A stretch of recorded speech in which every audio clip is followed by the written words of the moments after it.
Morjes. Se olisi päivä ajot ajettu, että nyt oli vuorosta triali.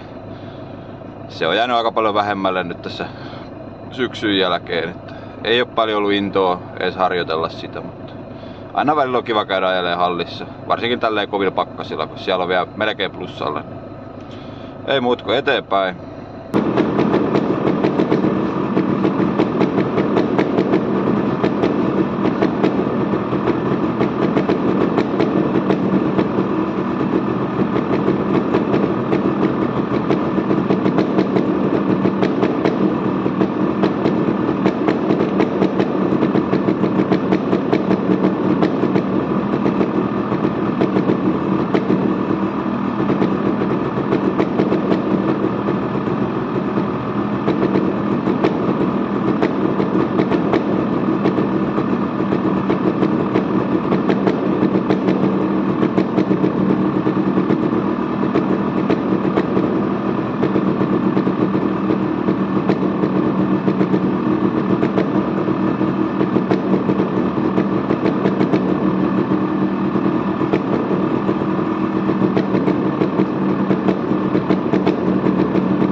Jos etit halpaa, tai ei halpaa, mutta edullista moottoriurheilulajia, niin se on kyllä triali, että pyörät on kohtuuhintaisia, varaosia ei juuri mene, bensaa menee tosi vähän ja yleensä ajopaikakin, kun liityt seuraan, ne on ilmaisia sen jälkeen, että kausimaksut on aika pieniä verrattuna motocrossiin tai enduroon, että siellä sitten on varaosa meneekin ja bensaa menee huomattavasti enemmän. Että triali on edullinen laji, sitä kannattaa ruveta harrastaa, jos haluaa moottoriurheilua harrastaa. Niin tähän pääsee kyllä pienen rahalla kiinni loppupeleissä.